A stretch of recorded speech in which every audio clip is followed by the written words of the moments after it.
सोचो, रात का वक्त है, आसमान पर सितारे टिमटिमा रहे हैं, हवा बिल्कुल शांत है। ऐसे में अगर कोई तुमसे पूछ ले क्या सच में भगवान होते हैं, तो ज्यादातर लोग तुरंत जवाब दे देंगे हाँ होते हैं, और कुछ लोग कहेंगे नहीं, ये सब इंसान की कल्पना है। लेकिन सच्चाई इतनी आसान नहीं है।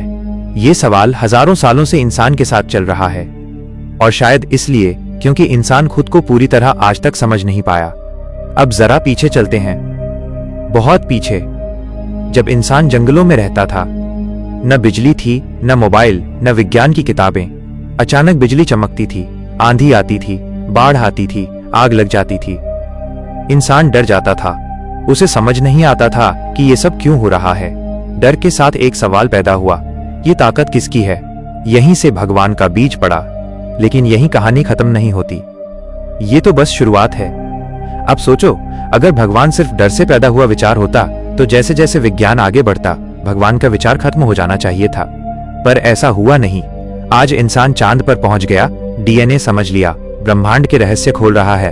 फिर भी मंदिर, मस्जिद, चर्च, गुरुद्वारे आज भी भरे रहते हैं। क्यों?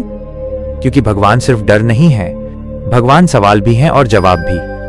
अब एक बहुत साधारण बात सोचो, एक बीज जमीन में डालो, ना उसे पता है कि उसे पेड़ बनना है, ना उसे पता है कि उसे फल देना है, फिर भी वो अपने आप पेड़ बन जाता है, फल देता है, छाया देता है।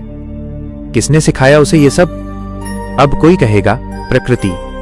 ठीक है, मान लेते हैं। लेकिन फिर अगला सवाल उठता है, इस प्रकृति को नियम किसने दिए?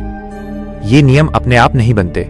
हर सिस्टम के पीछे कोई ना कोई लॉजिक होता है, और लॉजिक के पीछे कोई बुद्धि।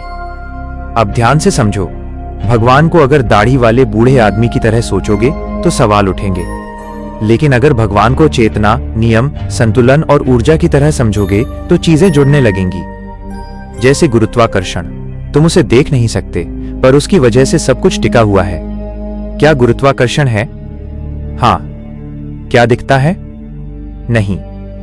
तो फिर भगवान को सिर्फ इसलिए नकार देना कि वो दिखते नहीं, ये तर्क अधूरा है।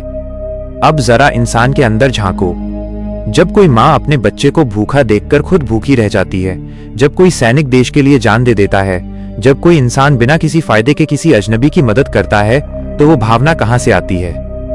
अगर इंसान सिर्फ मांस, हड्डी और दिमाग का खेल होता तो स्वार्थ के अलावा कुछ नहीं होता। पर ऐसा नहीं है। अब ध्यान दो, भगवान को मानने वाले भी गलत हो सकते हैं। भगवान के नाम पर लड़ाइयां हुई, खून बहा, पर यह भगवान की वजह से नहीं हुआ, ये इंसान की समझ की कमी से हुआ। छुरी से सब्जी भी कटती है, इंसान भी। गलती छुरी की नहीं, इस्तेमाल करने वाले की होती है। भगवान कोई डराने वाला कॉन्सेप्ट नहीं है।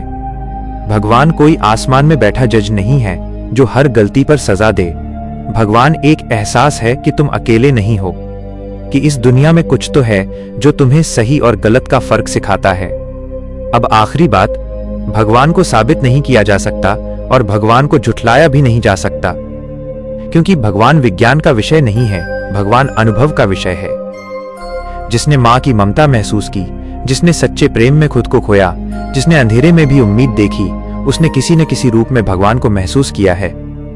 तो क्या सच में भगवान होते हैं? शायद भगवान कोई व्यक्ति नहीं है, शायद भगवान कोई मूर्ति नहीं है, शायद भगवान वो नियम है जो इस ब्रह्मांड को चला रहा है।